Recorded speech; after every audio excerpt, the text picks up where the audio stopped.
The recipe I'm going to be sharing in this video would make a great addition to a Thanksgiving dinner.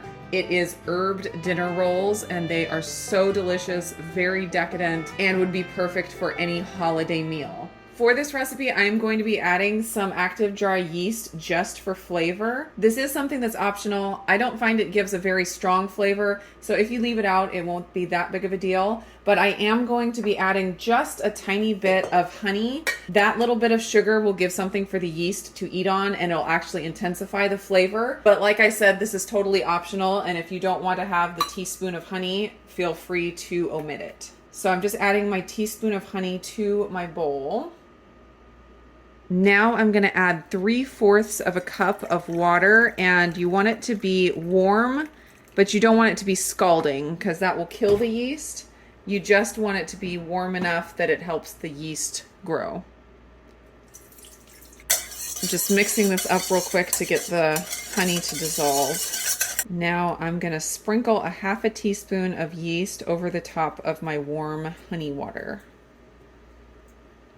So the yeast doesn't provide any leavening for the bread. It's simply there for flavor. I'm going to let this sit for 3 to 5 minutes just to let the yeast start to bloom. Next, I'm going to add 60 grams of egg white powder, and that comes out to about 3/4 of a cup.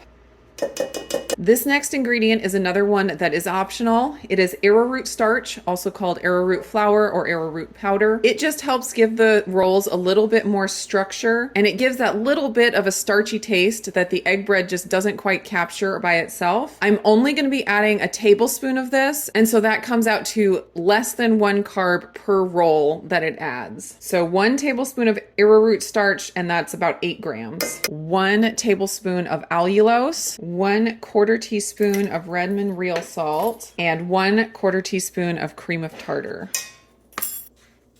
I'm going to start my mixer slowly, gradually increase the speed to full speed, and then whip it for 5 minutes.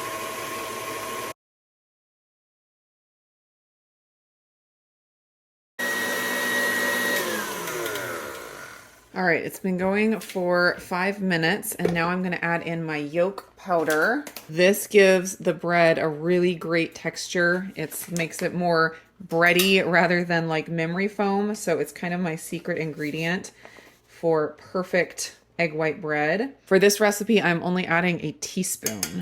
Just going to mix this on low speed just until it's mixed. I don't want to whip it at this point.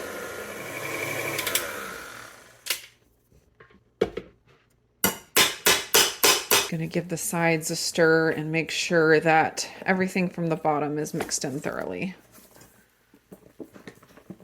I'm using an 8x8 square glass pan for this. I do have a piece of parchment paper just on the bottom, but I'm also going to spray with avocado oil, making sure I get the sides really well.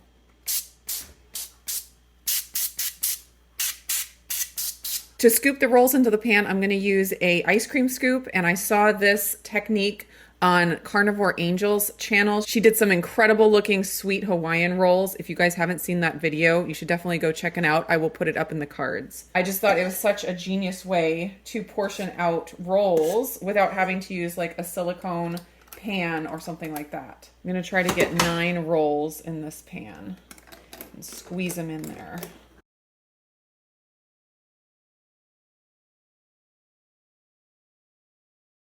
I'm just going to try to shape these a little bit to make them nice and round.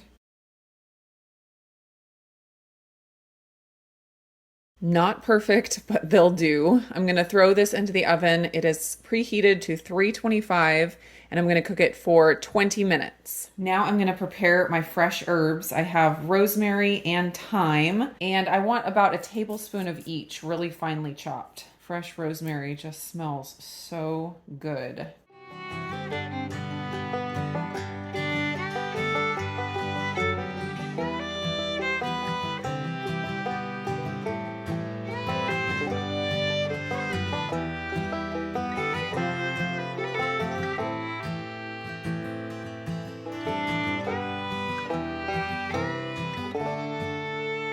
Now I'm gonna add a 1/4 cup of ghee to my glass bowl, and I'm gonna get that melted. You could also use regular butter for this. That would work great and be delicious.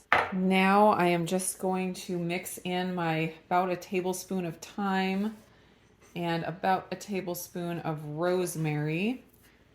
And then I'm just gonna set this aside until my 20 minutes are up for the cooking time.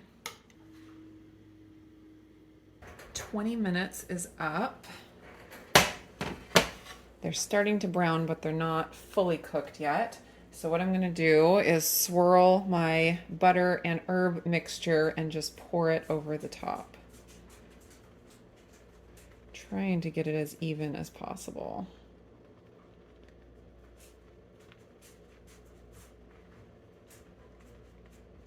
Okay, now I am going to finish it with some flake salt.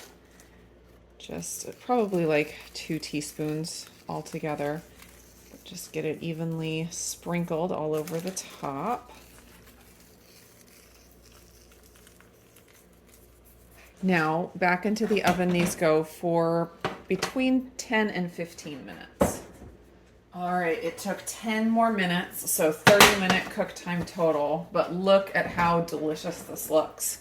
The fresh herbs make it smell so incredibly good, and they're nice and soft still. I didn't want to get them dried out too much, and all that ghee or butter just soaks right in and makes this absolutely delicious. Perfect for the Thanksgiving table. These do taste the best when they're warm, but maybe let them cool for 5 to 10 minutes before you take them out of the pan. To get them out, I'm just going to loosen the sides. Hopefully they didn't stick too bad. And then try to lift it out as best I can.